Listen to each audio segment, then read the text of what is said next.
అనుదిన స్తుతి ఆరాధన కార్యక్రమంకు దేవుడు మనకిచ్చినటువంటి అద్భుత అవకాశం బట్టి దేవుని నామాన్ని స్తుతిస్తూ దేవుని ద్వారా మనము చిన్న ప్రార్థన చేసుకొని ఈ యొక్క స్తుతి ఆరాధన కార్యక్రమాన్ని ప్రారంభిస్తాం. స్తోత్రం తండ్రి, నీ ఘనమైన శ్రేష్టమైన నామానికి వందనాలు దేవా.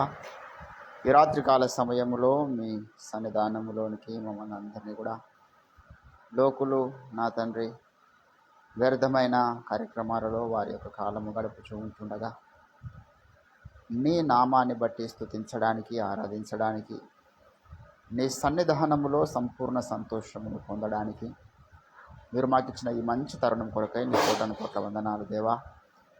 మా స్తుతులు మీరు అంగీకరించండి, దిగిరండి, మీ ఆత్మకార్యం జరిగించి మహిమ గణిత ప్రభావాలు మీరే పొందమని పొంచి ఉన్న సకల చీకటి దురాత్మంతకర దయ్యపు ప్రేతాత్మ శక్తులను యేసుక్రీస్తు నామమున గద్దిస్తూ బంధిస్తూ మీ ప్రసన్నతను అందరి మీద కుమ్మరించి మహిమ గణిత ప్రభావాలు మీరే పొంది యేసుక్రీస్తు నామమున ప్రార్థన చేస్తున్నాం తండ్రి, ఆమేన్.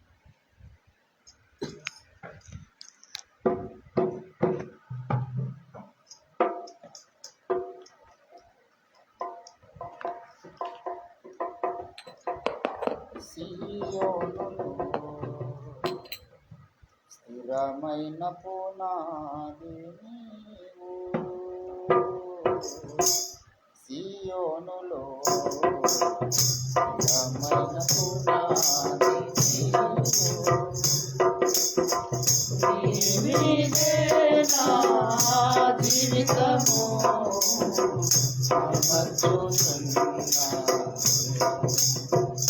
నీవే నా జీవితము సమర్చుచున్నా, సియోనులో స్థిరమైన పునాది నీవు.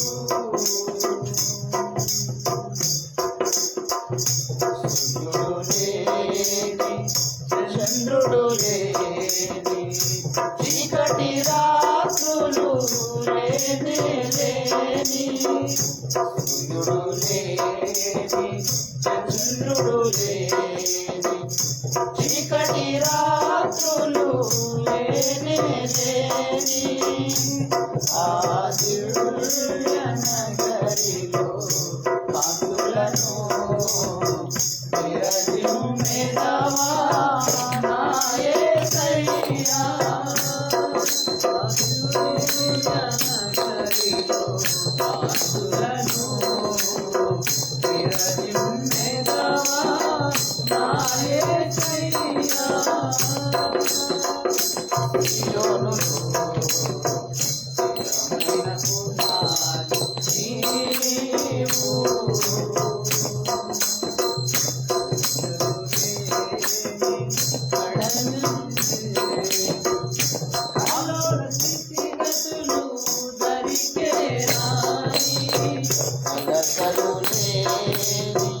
కళగల్లు లేని కల్లోల స్థితిగతులు దరికే రాని సువర్ణ వీరులలో నడిపించుచున్న నా యేసయ్యా. సువర్ణ వీరులలో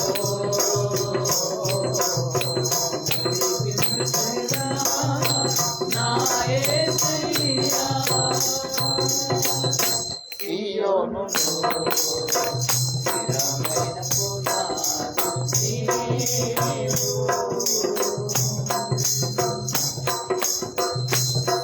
సంప్రతి రూపము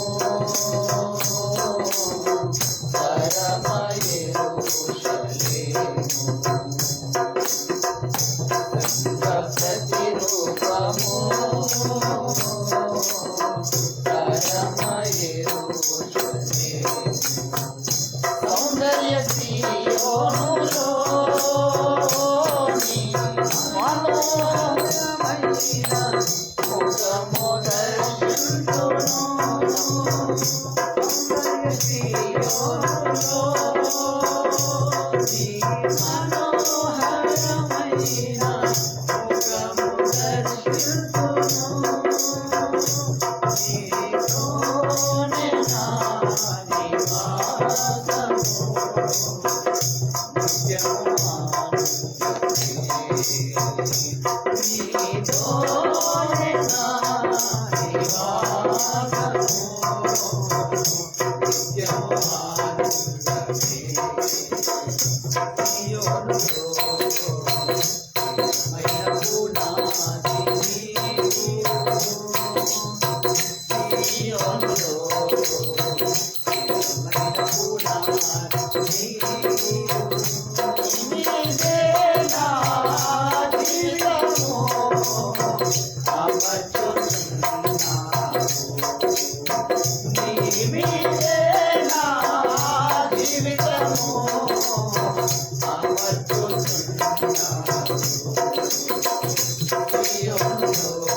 హల్లెలూయా. దొరకలేదు పాట.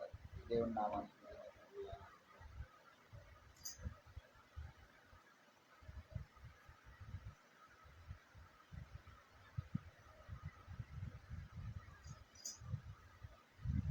దేవునికి స్తోత్రం. కొన్ని పాటలు పాడుతున్నాం.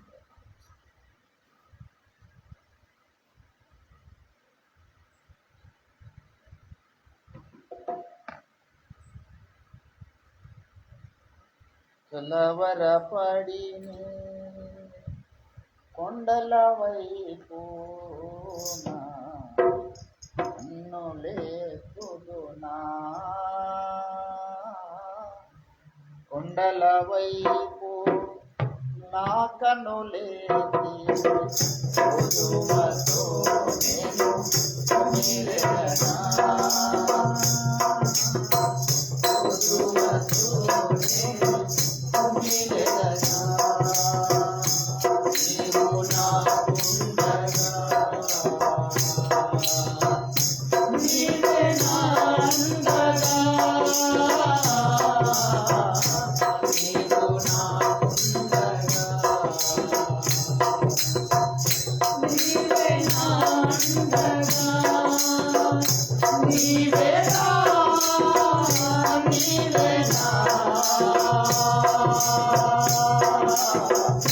నీవే నా నీవే నా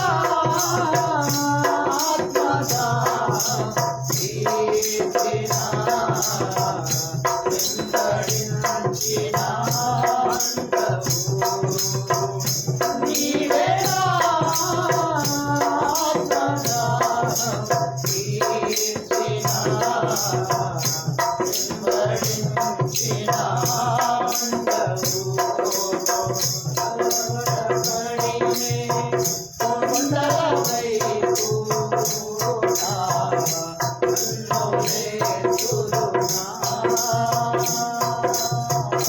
కొండల వైపు నా కన్నులెత్తి కొదువతో నేను కుమిలెదనా,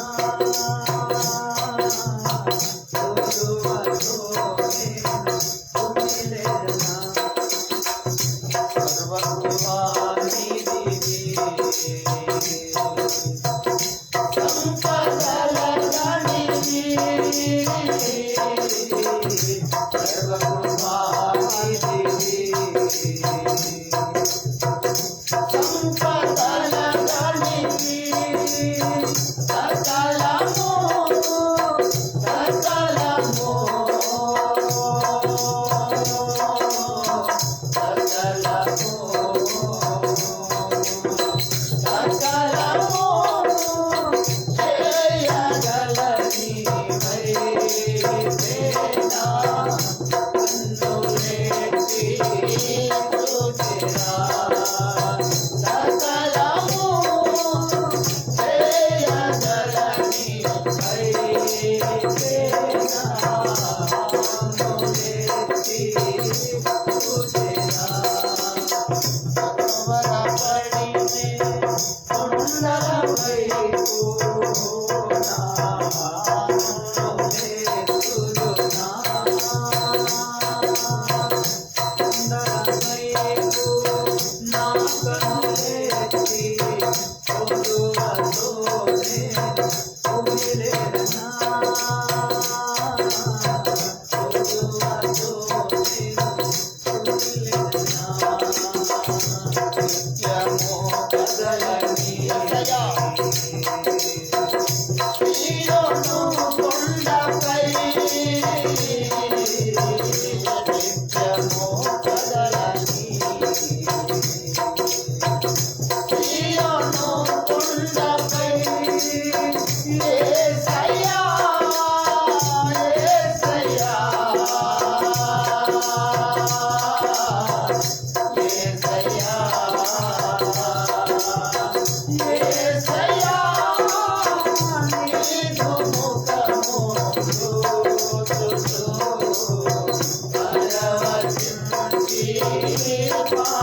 దేవుని నామానికి మహిమ కలుగును గాక. హల్లెలూయా.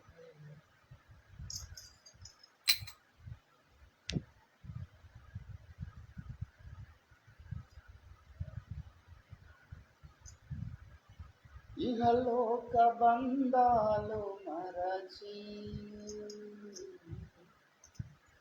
నీ ఎదుటే నేను నిలచి, ఇహలోక బంధాలు మరచి నీ ఎదుటే నేను నిలచి, నీవి శుభమతులు నే స్వీకరించి నిత్యానందములో పరవశించువేళ, నీవి శుభమతులు నే స్వీకరించి నిత్యానందములో పరవశించువేళ,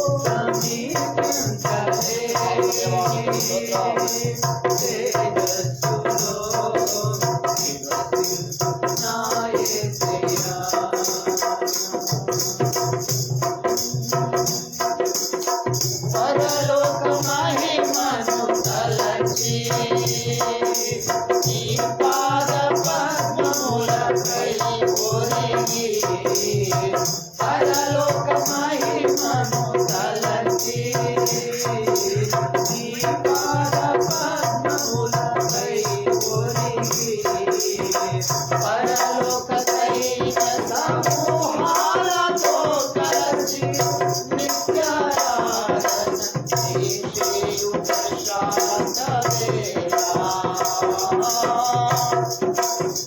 పరలోక దైవ సమూహాలతో కలిసి నిత్యారాధన చేసేయు ప్రశాంత వేళ, నీ మోదును నేనే మోదును, నీ మోదును నేనే మోదును, నీ మోదును నేనే మోదును, నీ మోదును నేనే మోదును, ఎవరు సమీపించలేని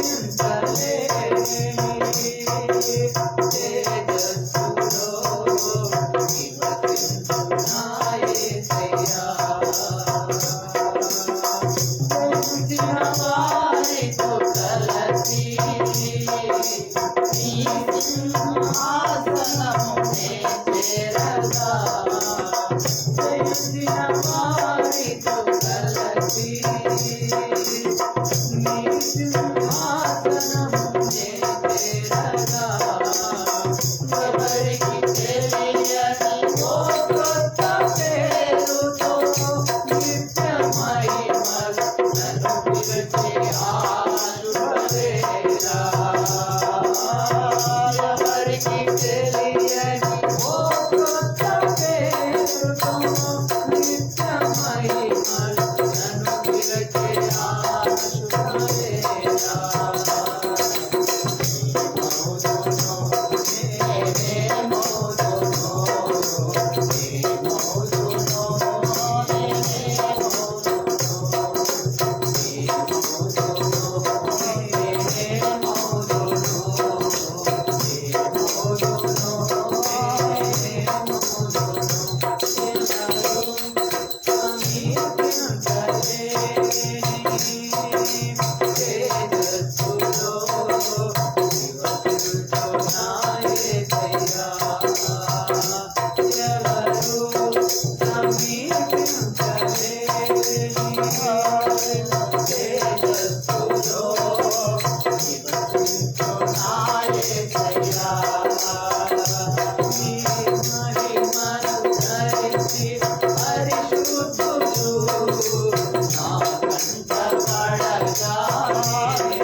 దేవుడి నామానికి మహిమ కలుగును గాక.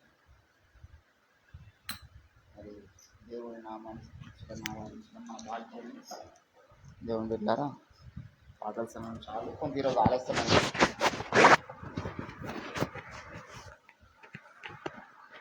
ప్రార్థించడానికి ఆలస్యమైంది. కొంత వాతావరణ పరిస్థితి ఈ ప్రాంతంలో మరి వర్షం పడుతున్న కారణాన్ని బట్టి కొంత సమయం లేట్ అయినందుకు ఎంతగానో చింతిస్తున్నాం. సమయం కూడా దేవునికి చాలా ప్రాముఖ్యం. అనుదినము ఆయన సన్నిధానములో మనం గడపడానికి దేవుడు మనకిచ్చిన ఈ ధన్యతను బట్టి దేవుని స్తుతిస్తూ దేవునికి స్తోత్రం కలుగును గాక. హల్లెలూయా. ప్రభునందు నాకు అత్యంత పిల్లరా, అనుదినం కూడా చాలా మంచి రెస్పాన్స్ సోషల్ మీడియాలో మరి దేవుడు నా ద్వారా పలికిస్తున్నటువంటి కొద్దిపాటి సందేశాలు చాలామంది షేర్లు చేస్తున్నారు. అందరి హృదయాలు కదిలించబడుతున్నాయని నేను ఏదో నమ్ముతున్నాను. ఒక వ్యక్తి మీద దేవుని అభిషేకం ఉంటే తప్ప, ఒక భక్తుడు పాట రాశాడు, పరిశుద్ధాత్మ లేనిదే వేద పఠనము కాదు. పరిశుద్ధాత్మ లేకపోతే నువ్వు ప్రార్థన చేయలేవని. పరిశుద్ధాత్మను పొందుట అన్నిటికన్నా ప్రబలంబైన మేలిట. పరిశుద్ధాత్మను గోరుము జీవమా యేసు ప్రభుని పేరిట. కాబట్టి అనుదినం మేము ప్రార్థన చేస్తున్నామంటే మా గొప్పతనం కాదు, 100%గా పరిశుద్ధాత్మ దేవుడే మా చేయబట్టుకుని నడిపిస్తూ ఉన్నాడు. ఇది 14 సంవత్సరాలు వస్తున్నటువంటి ఆనవాయితీ. ఈరోజు కొత్తగా నాకు సన్నిహితంగా మమ్మల్ని ఫాలో అవుతున్న వారందరికీ తెలుసు. 14 years we have been pray in the presence of God. దేవుడు అటువంటి శక్తి మాకు ఇచ్చాడు. చాలా కాలం ఉదయకాలం చేసాం, 4 to 5, సాయంకాలం చేసాం, ఆన్లైన్ ప్రేయర్స్ చేసాం, ఉపవాస ప్రార్థన చేసాం, స్తుతి ఆరాధనలు పెట్టాం. ఎంత గొప్ప కార్యము దేవుడు మట్టి పురుగులము, అల్పులం, అయోగ్యులము, యోగ్యులైనటువంటి మాతో దేవుడు జరిగిస్తున్న తన ఉన్నతమైన పరిచర్యను బట్టి దేవుని నామానికే మహిమ కలుగును గాక. హల్లెలూయా. సామెతల గ్రంథం 13వ అధ్యాయము వచనం చదువుకుందాం.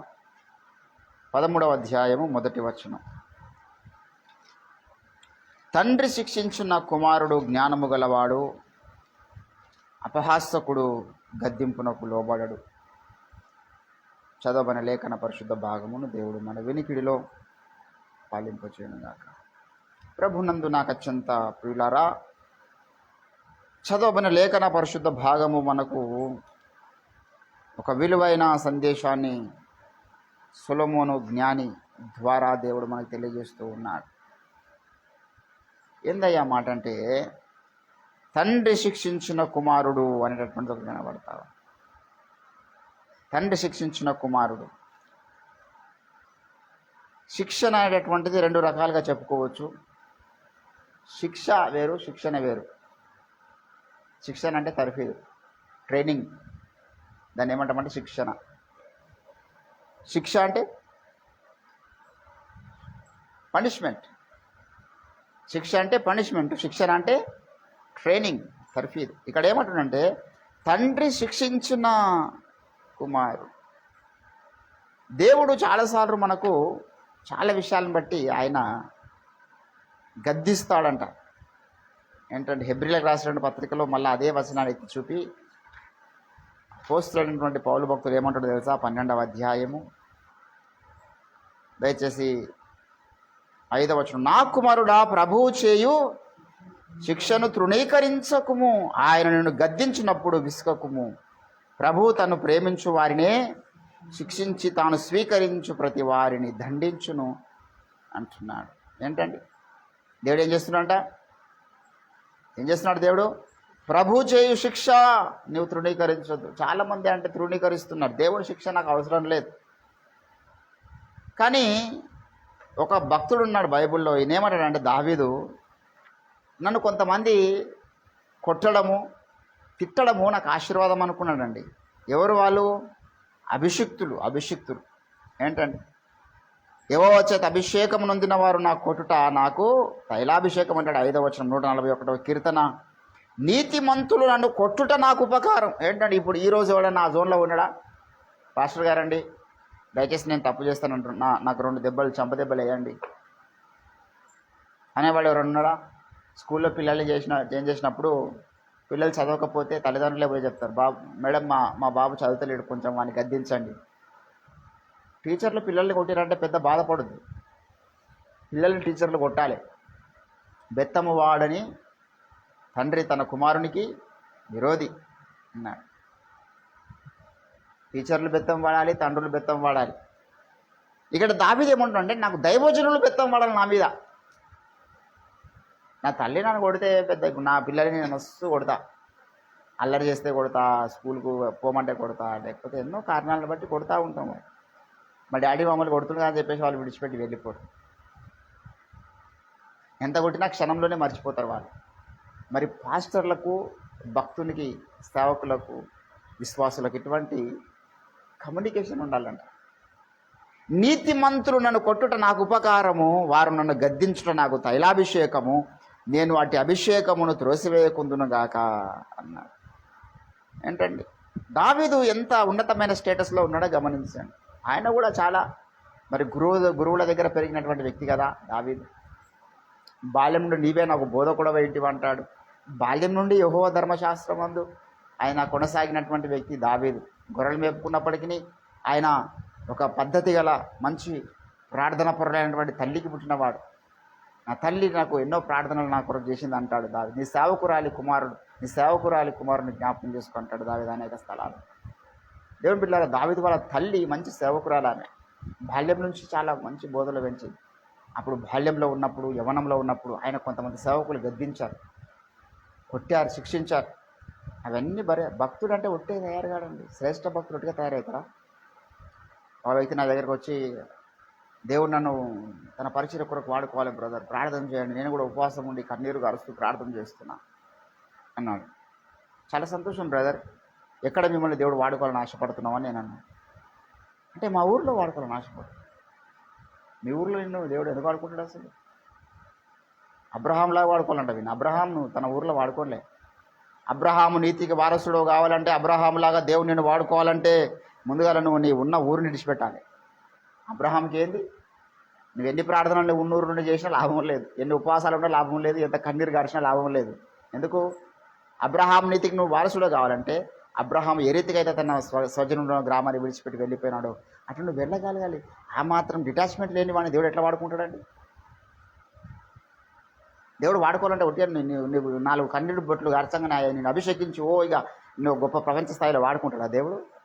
నీకెంత త్యాగం ఉంది, నీలో ఎంత పాపనియమాన్ని చంపుకుంటున్నావు, ఎంత లోకాశలు చంపుకుంటున్నావు, ఎంతగా దినదినము నీతి గల నీ మనసు నొప్పించుకుంటున్నావు, ఎంత అబ్రహాం వలె స్వజనులకు దూరంగా ఉంటున్నావు, ఎంత అబ్రహాం వలె దేవుడు చూపిస్తున్న దేశానికి అందరిని వదిలిపెట్టి వెళ్ళిపోతున్నావు, ఎంత డిటాచ్మెంట్ నీకు ఉంది, ఎంత ప్రేమ, ఎంత విశ్వాసం దేవుని మీద నీకున్నది, అన్నీ ఆయన పరిశీలనలో తీసుకుంటాడు. దేవుడు ఒక వ్యక్తిని వాడుకోకన్నా ముందు, అభిషేకించకన్నా ముందు.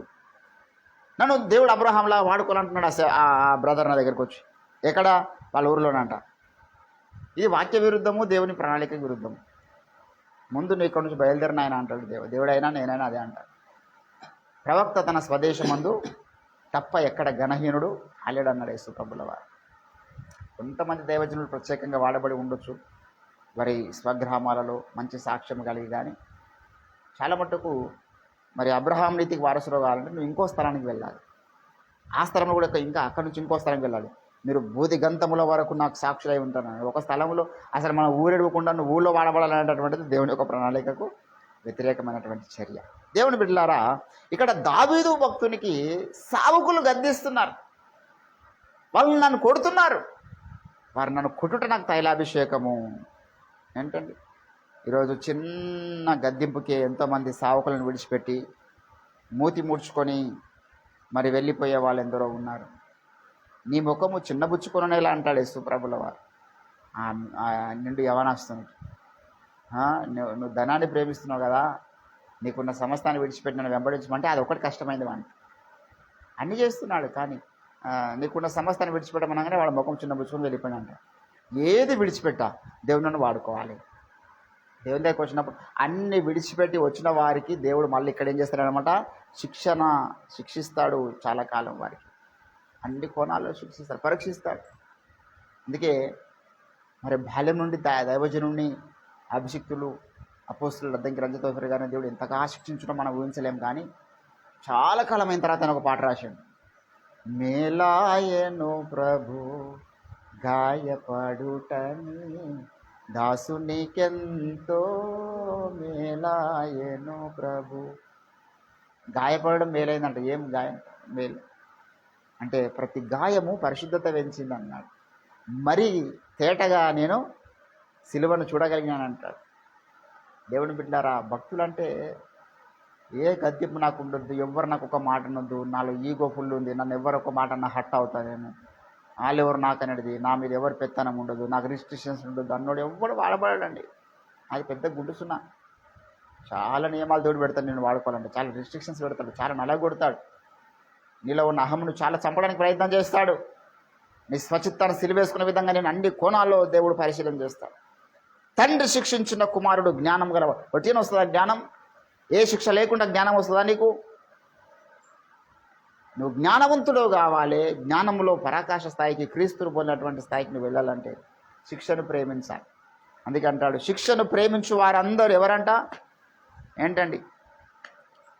ప్రకటన గ్రంథంలో హెబ్రీలు రాసిన పత్రికలో ఏమన్నాడంటే 12వ అధ్యాయం మీరు గమనిస్తే 8వ వచనంలో కుమారులు అయిన వారందరూ శిక్షలో పాలు పొందుచున్నారు. మీరు పొందని ఎడల దుర్బిజులే గాని కుమారులు ఏంటంటే ఇప్పుడు మనం ఈజీగా డిఫైన్ చేయొచ్చు హూ ఇస్ ద బాస్టర్డ్. ఎవడు దేవుని కుమారుడు, ఎవడు దేవుని కుమారుడు కాడు. దుర్బిజులే అంటే అర్థమైందండి చెప్పండి. దేవుని బీజానికి పుట్టిన వారని అర్థం. దుర్బిజులు శిక్షలో పాలు పంపులు పొందడానికి అంత పెద్ద స్టేట్మెంట్ చేసిన దేవుడు. శిక్షణ నాకొద్దు అనేటటువంటి వ్యక్తులకు దేవుని బిడ్డలారా, ఈరోజు చాలామంది శిక్షను తృణీకరిస్తున్న వాళ్ళని, అందుకే నీ తండ్రి చేయ శిక్షను తృణీకరించకుమన్నాడు. ఈరోజు నీవు నేను మనం అందరం కూడా మరి గత దినాన మనం ధ్యానం చేసినాం. బర్నబా శిక్షను ఇష్టపడే వ్యక్తి కాడాడు. ఇంకెంతకాలం నాకు పౌలు నా మీద ఆయన శిక్ష, ఆయన నన్ను అన్ని కోణాలు ఇచ్చేయడము, ఇంకా ఆయన అన్ని కోణాలు నన్ను వెనకాల నన్ను ఒక సాధారణ శిష్యుడిగా చూడడం. నేను కూడా అపోస్తున్నంత పెద్ద, నేను కూడా పౌలంత స్థాయి ఉంది. మన ఈగో అట్టయిపోయింది. శిక్షకు లోబడడానికి, గద్దింపుకు లోబడడానికి ఈగో అట్టయిపోయింది. గద్దించుంటాడు మేబీ పౌలు బర్నబాని ఏ విషయంలో, మార్కొద్దు మన వెనకాల. ఆయన నీకు చుట్టమైతే తర్వాత సంగతి, నీ చుట్టమైతే ఇంటికాడ చుట్టం, పరిచయలో చుట్టరికం పనిచేయదు. బర్నబా అంటాడు మా చుట్టం, నా జాంజిగిరి, నా దోస్తాను. ఎంతమంది చెడిపోలేరు ఈ కారణాలను బట్టి. స్నేహితుల కొరకు ప్రణాళికల నుంచి వెళ్ళిపోయిన వాళ్ళు, బంధువుల కొరకు ప్రణాళికల నుంచి వెళ్ళిపోయిన వాళ్ళు, అల్పకాల వ్యామోహాల కొరకై ప్రణాళికల నుంచి వెళ్ళిపోయిన వారు. మన అమ్మాయిని చేసుకోవద్దు నువ్వు అని సేవకుడు గద్దించినప్పుడు సేవకుని వదులుకున్నారు. అమ్మాయి కొరకు అమ్మాయిని వదులుకోలేకపోయారు, సేవకుని వదులుకున్నారు. కానీ స్నేహితులతో నువ్వు స్నేహం కట్ చేసుకో. దుష్ట సంగతి మంచిన వాడు జరుపుతుంది సోదరా, ఆ స్నేహం వద్దు. Cut them. That kind of fellowship దేవుడు యాక్సెప్ట్ చేసేటివి కావాలి. అంటే ఆ స్నేహాలు వదులుకోవడానికి ఇష్టం లేక ఎంతోమంది దేవుని ప్రణాళిక నుంచి వెళ్ళిపోయిన వారు. బర్నబా పౌలు గద్దింపుకు లోబడలే. వారిలో తీవ్రమైన వాదన జరిగిందంటే గద్దించకుంటాడు పౌలు చెప్పండి. పౌలు ఆత్మీయ నాయకుడు, ఆత్మీయ తండ్రి, అపోస్తలుడు, దేవుని మర్మవిషయంలో గృహ నిర్వాహకుడు. ఆయనతో తీవ్ర వాదన జరిగినప్పుడు పౌలు గద్దించలేవాని సంఘాలను గద్దించాడు. ఆయన మీకు బుద్ధి రావాలని సంగతులు చెప్తున్నాను. దైవ సేవకులు గద్దిస్తారు. గద్దింపు వారి దేవుడు వారికి ఇచ్చినటువంటి అభిషేకంతో కూడుకున్న గద్దింపు. తట్టుకోగలుగుతాం మనం దైవ సేవకుల గద్దింపును? అభిషేకం కావాలి తట్టుకోవాలంటే. మామూలు విషయమా వారి గద్దింపు తట్టుకోవడం అంటే? కాబట్టి ఇక్కడ బర్నబాను పౌలు గద్దిస్తున్నప్పుడు ఆయన తృణీకరించిండు ఆ గద్దింపు. పలానా వ్యక్తి మనతో వద్దు పరిచయం ఉన్నప్పుడు తృణీకరించిండు దాన్ని. ఇప్పుడు ఆయన ఎక్కడి నుంచి ఎక్కడికి వెళ్ళిపోయాడంటే శిక్షకు లోబడని వ్యక్తిగా ఆయన ముద్ర వేయబడ్డాడు. దేవుని బిడ్డలారా, ఈరోజు ఎంతోమంది పరీక్షల్లో కొనసాగుతున్న వారు, ఎంతో దూరం ప్రయాణం చేసినటువంటి వారు, నువ్వు ఎంత ఎక్కువగా ఆత్మీయతలో ఎదిగితే అంత ప్రమాదం, జాగ్రత్తగా లేకపోతే. ఎంత అభిషేకంలో ఎదిగితే అంత ప్రమాదం, జాగ్రత్తగా లేకపోతే. నీవు నేను ఎవ్వరు లేనంత సన్నిహితంగా ప్రపంచ చరిత్రలో, విశ్వ చరిత్రలో ఎక్కువ సన్నిహితంగా ఉన్న వ్యక్తి సాతాను దేవునితో. ఎక్కువ స్నేహితుడు నీకు మరుగయ్యున్నది ఏది లేదన్నాడండి. సాతానుకు అన్ని సంగతులు దేవుడు చెప్పాడు. అంత ప్రేమించుండు, అంత స్నేహం చేసిండు వాడు. మొదటి దేవుని స్నేహితుడు వాడు, దేవునికి మొదటి స్నేహితుడు. యేసు ప్రభు తన శిష్యులకు స్నేహితులని అన్నీ చెప్పేశాడు ఆయన. మీకు పరలోక రాజ్య మర్మములు మీకు బయలుపరచుట నా తండ్రి చిత్తమైన అన్నాడు కదా. పరలోకంలో తండ్రి కూడా ఈ దుష్టునికి అన్ని సంగతులు చెప్పేశాడు. ఎంతో సౌందర్యవంతుడు, జ్ఞానవంతుడు, పూర్ణ జ్ఞానమునకుడు, సంపూర్ణ సౌందర్యం, మాదిరికరమైనటువంటి వ్యక్తి, ఎంతో ఉన్నతమైనటువంటి కెరూబుగా, అభిషేకించబడ్డ కెరూబుగా ఉన్నాడు. ఏమైంది వానికి? ఏదో మామూలు సాధారణ దూత ఒకవేళ తప్పు చేసిందంటే ఒక అర్థం ఉంది. దూతలందరూ వాని వైపు చూసి వాని జ్ఞానాన్ని పొగడనోడు లేడు పరలోక రాజ్యంలో, వాని అందాన్ని పొగడనోడు లేడు, వాని యొక్క సౌందర్యాన్ని పొగడనోడు లేడు. ఎంత ఖ్యాతి, ఎంత ఉన్నతమైన స్థానం, ఎంత హోదా. ఆ వ్యక్తి తప్పు చేయడం ఏందండి అంటే దేవునికి అతి సన్నిహితంగా అయినాడు కాబట్టి నిత్య చీకటి వానిట. ఎందుకంటే దేవునిలోనికి అది ప్రవేశించడానికి ప్రయత్నం చేసింది నిత్య చీకటి. ఆయన ఎందుకు చీకటి ఎంత మాత్రం లేదంటాడు. అందుకే దేవునిలోనికి ప్రయత్నం చేసి చేసి చేసి చేసి దేవునిలోనికి వెళ్ళనీయకపోతే, దేవుడు తనలోనికి రానియకపోతే ఆ నిత్య చీకటి ఆ పక్కలో ఉన్నటువంటి ఈ లూసిఫర్ అనే వానిలోనికి వెళ్ళిపోయాడు.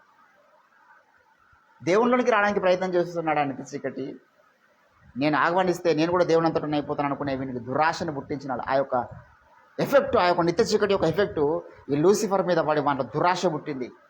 అందుకే దురాశ గర్భము ధరించి పాపము కనగా పాపం పరిపక్వై మరణం కనగా దురాశ వాళ్ళ పుట్టింది. ఆ నిత్య చీకటిని ఆహ్వానిస్తామని. దేవుని బిడ్డలారా, మరి దేవుడు ఆ విషయంలో వాడిని గద్దించుంటాడు. వాడు కూడా దేవుని గద్దింపుకు లోబడలే. నిత్య చీకటిని ఎవరు ఆహ్వానించొద్దని చెప్పినాడు దేవుడు. అందుకే అంటాడు, యెరూషలేమును కోరుకొని యెహోవా నిన్ను గద్దించునుగాక. సాతానును దేవుడు గద్దిస్తాడు. దేవుని బిడ్డలారా, వాడికి అది గద్దింపు ఇష్టం లేదు. నువ్వేంది నాకు గద్దించేది? నిత్య చీకటిని ఆహ్వానిస్తే నేను కూడా నీ అంతటా అయిపోతాను అనుకున్నాడు. మహోన్నతిని ఆరాధించా, ఎవరిని ఏమన్నా చెప్పు, నిన్ను ఆరాధించమంటావా? ఇప్పటికీ ఆరాధించుకుంటూ కూర్చుంటాను నేను. కానీ కుమారుని ముద్దు పెట్టుకోమంటే మాత్రం నాకు ఇష్టం లేదు. ఎందుకంటే వాడు నేను ఒకటే. ఇంకా ఒక విధంగా చెప్పాలంటే నేనే ముందున్నా. ఇంకా ఆయన ఉనికిలోనికి ఈ లోకంలోకి రాకన్నా ముందు, నీలో నుంచి బయటికి రాకన్నా ముందు నేనే ఇక్కడ మొదట సృజింపబడ్డ వ్యక్తిని కదా. ఆయన తగ్గించుకొని ఒక స్టెప్ కిందికి వచ్చినాడు అంటాడు తిమోతికి రాసిన పత్రికలో. ఆయన దేవదూతలకు కనబడను, అంటే కనబడకుండా కొంతకాలము తండ్రిలో భాగమయ్యున్నాడు యేసుక్రీస్తు. కానీ ఏ దూత సృజింపబడకన్నా ముందు అపవాది ఉన్నాడు. దేవుని బిడ్డలారా, వాడు గద్దింపుని ఇష్టపడలేడు. గద్దింపు తృణీకరించినాడు వాడు. చాలామంది ఈరోజు అదే తప్పు చేస్తున్నారు. ఏ తప్పు అయితే సాతాను చేసిండో, ఏంటి వాడు చేసిన తప్పు? కుమారుని ముద్దు పెట్టుకోకపోవడం, మహోన్నతుని ఆరాధించకపోవడం. ఈరోజు చాలామంది యేసుప్రభుని ఆరాధించడం ఇష్టం లేదు. ఎందుకు? యేసుప్రభు కుమారుడైన దేవుడు అండి. తండ్రి అయిన దేవుని మనం ఆరాధించాలి. నా తండ్రి నాకంటే గొప్పవాడు. ఇదంతా సాతాను స్వరమే. అదే దేవుడే చెప్తున్నాడు. ఆయన దేవుడికి ఇష్టం లేదు మీరు కుమారుని పట్టించుకోకుండా ఆయన దగ్గరికి రావడం. కుమారుని ఆనర్ చేయకుండా, కుమారుని స్తుతించకుండా, కుమారుని గణపరచకుండా తండ్రి తండ్రి తండ్రి అంటే లాభం లేదంటున్నాడు దేవుడు. చాలామందికి దేవుని బిడ్డలారా ప్రత్యక్షత లేనటువంటి వాళ్ళ క్రైస్తవ సమాజంలో చాలామంది ఉన్నారు. మరి వారికి గద్దింపు ఇష్టం లేదు. You have to change your doctrine అంటే నువ్వెందుకు చెప్పేది మాకు సిగ్గుపడతా అక్కడ క్రిస్టియన్ న్యాయపీఠం ముందు. దేవుని బిడ్డలారా, ఈరోజు ఒక గురుపీఠం మీద రంజితోఫిర్ గారు ఈ భూలోకంలో ఉన్నారు. దేవుని యొద్ద నుండి పంపబడి అభిషేకించబడి నిర్ణయించి నియమించబడినటువంటి బైబుల్ కాలేజ్ భూమి మీద ఓఫర్ మినిస్ట్రీస్ అంటే ఇది ఏదో అల్లటప్ప డినామినేషన్ మినిస్ట్రీ కాదు. ఇది దేవుడే అభిషేకించి తన సేవకుని పంపినటువంటి, నిర్ణయించి నియమించినటువంటి కేంద్రం ఓఫర్ మినిస్ట్రీస్. కాబట్టి ఇక్కడ గద్దింపు ఉంటుంది. ఓఫర్ మినిస్ట్రీలో మాకు మా గురువు గారు చాలా గద్దిస్తాడు. నన్ను వ్యక్తిగతంగా ఎన్నోసార్లు గద్దించింది ఆయన గద్దింపులోనే మేము అభిషేకం పొందుకుంటాం. ధృవీకరించడం ఉండదు. నేను తప్పు చేసినప్పుడు గద్దిస్తాడు. ఏదన్నా మా జీవితంలో ఏదైనా పొరపాటు జరిగితే గద్దిస్తాడు ఆయన. యూ హ్యావ్ టు చేంజ్ అంటాడు, మార్చుకుంటాం. ఆ హృదయ సున్నతి లేనోడు ఏకకాలం ఉండడు. ఓఫర్ మినిస్ట్రీలోకి వస్తే ఖచ్చితంగా నువ్వు రుచి చూడాల్సినటువంటి, నువ్వు ఫేస్ చేయాల్సినటువంటి ఇష్యూ ఏంటంటే గద్దింపు. దైవ సేవకునిగా అది నా దగ్గర అయినా, నా గురువుగారి దగ్గర అయినా, ఇంకా ఏ సేవకుని దగ్గర అయినా ఖచ్చితంగా నువ్వు అది ఫేస్ చేయాల్సింది ఉంటుంది. గద్దింపుకు లోబడే మనసు ఉన్నాడే దేవుని ప్రణాళికలో ఉంటాడు. గద్దింపు తృణీకరిస్తున్న వాడు ఉండడు. దేవుని ప్రణాళికలో వాడు వాడబడాడు. దేవుని బిడ్డలారా, నా కుమారుడా తండ్రి చేయి శిక్షను తృణీకరించడు. ఏంటండి? జ్ఞానము గలవాడు గద్దించగా లోబడతాడు. ఏంటండి? యోబు గ్రంథంలో ఒక మాట అంటాడు, 5వ అధ్యాయము దయచేసి 17వ వచనం మీరు చూడండి ఒకసారి. యోబు గ్రంథం 5:17 దేవుడు గద్దించు మనుషుడు ఎవరంట? ధన్యుడు. ధన్యుడు దేవుని బిడ్డ. దేవుడు గద్దించు మనుషుడు ధన్యుడు. ఏంటండి?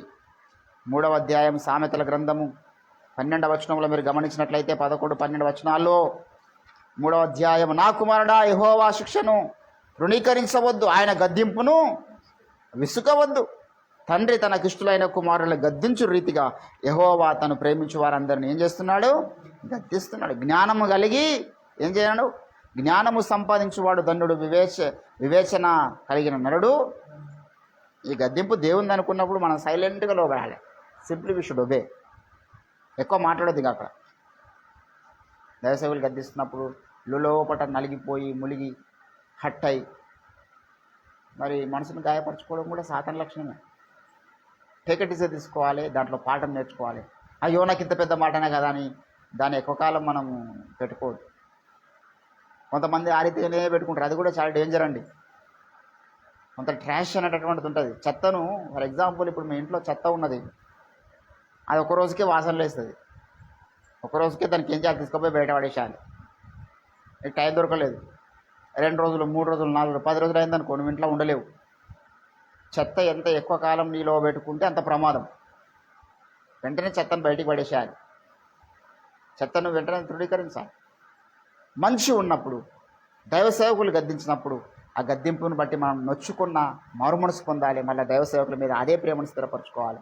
కానీ ఇంత పెద్ద మాటని అంతమంది ముందని అదే మనసులో పెట్టుకుని తరతరాలు పెట్టుకుంటే అది నీకే ప్రమాదం.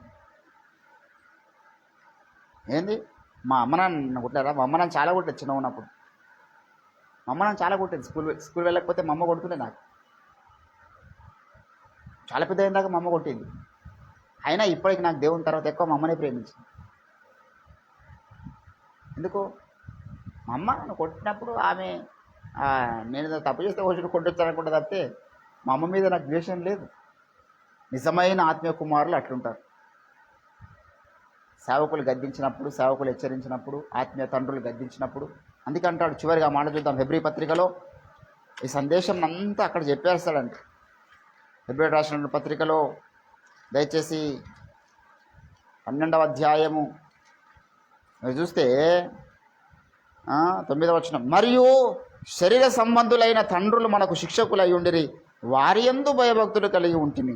అట్లయితే ఆత్మలకు తండ్రి అయిన వారికి మరి ఎక్కువగా లోబడి ఉండాలంటే మీరు ఎక్కువ గద్దిస్తారు. శరీర సంబంధమైన తండ్రులే గద్దించినప్పుడు మనం లోబడ్డాం కదా, శిక్షించినప్పుడు లోబడ్డాం కదా. ఆత్మీయ తల్లిదండ్రులకు మరి ఎక్కువగా లోబడాలంటే వీరు ఎక్కువ శిక్షిస్తారు, ఎక్కువ గద్దిస్తారు. వీరికి లోబడాలి. దేవుని బిడ్డారా, కొరింథీ సంఘానికి ఎంతో దారుణంగా గద్దించినాడు పౌలు. కానీ ఏమంటాడు తెలుసా? నా గద్దింపుకు లోబడి మీరు మారుమనసు పొందినారు, రక్షణార్థమైన మారుమనసు పొందినారని ఇప్పుడు మిమ్మల్ని బట్టి సంతోషిస్తున్నాను. గద్దింపు తృణీకరించలే కొరింథీ సంఘం. గద్దింపు తృణీకరించాలి. పౌలు గద్దించినప్పుడు స్వీకరించింది, మారుమనసు పొందింది. ఈరోజు నీవు నేను మనలో ఎంత గద్దింపుకు లోబడే మనసు ఉన్నది, ఎంతగా దేవుని యొక్క శిక్ష మన మీద వచ్చినప్పుడు దేవుని ఇంకా ప్రేమించేటటువంటి లక్షణ మనలో ఉన్నది. దేవుని బిడ్డలారా, మారుమనసు పొందుదాం.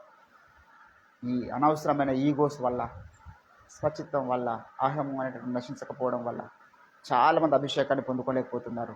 చాలామంది దేవుని చుట్టూ బలమైన సాధనాలుగా వాడబడలేకపోతున్నారు. మనం సున్నిత మనసులం అయిపోవాలి. ఎంత ఎవరేమన్నా మనం దాన్ని బట్టి గద్దించినప్పుడు వెంటనే మనం హట్ అయ్యి నొచ్చుకొని హృదయంలో ఇస్కరియోతు యూదాలాగా తయారు కావద్దు. పేతురులాగా ఉండాలి మనం. పేతురు ఎంత గద్దింపు గురయ్యాడండి. అయినా యేసయ్యా నేను ప్రేమిస్తున్నాను, యేసయ్యా నేను ప్రేమిస్తున్నాను. అసలు పేతురుని గద్దించినంతగా యేసయ్య ఎవరిని గద్దించండి. సరే సాతాన పొమ్మ, ఎంత పెద్ద మాట అండి. ఈరోజు ఏ విశ్వాసం ఉంటాడు? ఒక సేవకుడు వచ్చి సాతానా అన్నాడానికి ఒక విశ్వాసం ఉంటాడు. వాడు సాతానా నా వెనుక వెళ్ళిపో అని గద్దించినాడు ఒకసారి పేతురు. కానీ యేసయ్యని విడిచిపెట్టలే పేతురు. ఎంత మంచివాడండి, ఎంత కమిటెడ్ సోల్జర్ ఆయన. అంత పెద్ద మాట అన్న ఒకవేళ సేవకులు మిమ్మల్ని మీరు విడిచిపెట్టి వెళ్ళొద్దు. నువ్వు మాట అంటాడు, అయ్యా ఎవరి వద్దకు వెళ్ళదు మేము, ఆ మాట ప్రార్థన చేసుకుందాం.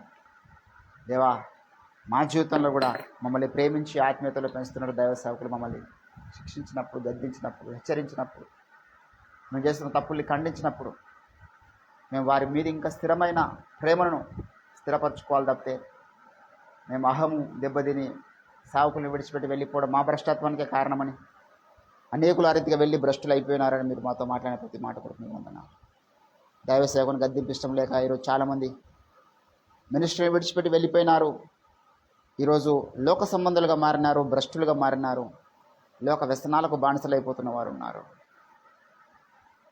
దేవుని బిడ్డలారా, నేను మనం ఈరోజు ప్రభు శిక్షకు లోబడదాం, శిక్షని ప్రేమించేవారు ఉందాం. ప్రార్థన చేద్దాం. స్తోత్రం తండ్రి, నీ ఘనమైన శ్రేష్టమైన నామని వందనాలు దేవా. శిక్షను ప్రేమించేవాడు జ్ఞానం గలవాడని మాతో మాట్లాడిన ప్రతి మాట కొరకు నీకు వందనాలు. శరీర సంబంధమైన తండ్రులు మాకు శిక్షకులై ఉండినప్పుడు ఎంతనో లోబడ్డాం. మా అమ్మ నాన్న కొట్టినప్పుడు ఎంతగానో లోబడ్డాను. నా ఆత్మీయ తండ్రులకు, ఆత్మీయ తండ్రికి ఇంకెక్కువగా లోబడనేటువంటి ఆ యొక్క సున్నతి, హృదయ సున్నతి, లోబడే మనస్సు మాకు దయచ్చు. మీ ఆత్మకార్యం జరిగించి విత్తబడ వాక్యాన్ని ప్రతి ఒక్కరిలో మీరు ఫలించవచ్చు. మరలా రేపటి దినాన మీ సన్నిధానంలో కలుసుకునే పర్యంతం మీ తోడు, మీ సన్నిధి, మీ కృప, మీ కాపుదల మెండుగా మీరే మాకు దయచ్చు. యేసుక్రీస్తు నామమున ప్రార్థన చేస్తూ ఉంటున్నాం తండ్రి. యేసు రక్తమే యేసు నామానికి వాదికి నీవాని క్రియలకు అనంత కోటి నాశనము కలుగునుగా. ఆమేన్. దేవునికి స్తోత్రం. అందరికి వందనాలు. Praise the Lord. దేవుడు మనందరినీ ఆశీర్వదించును గాక.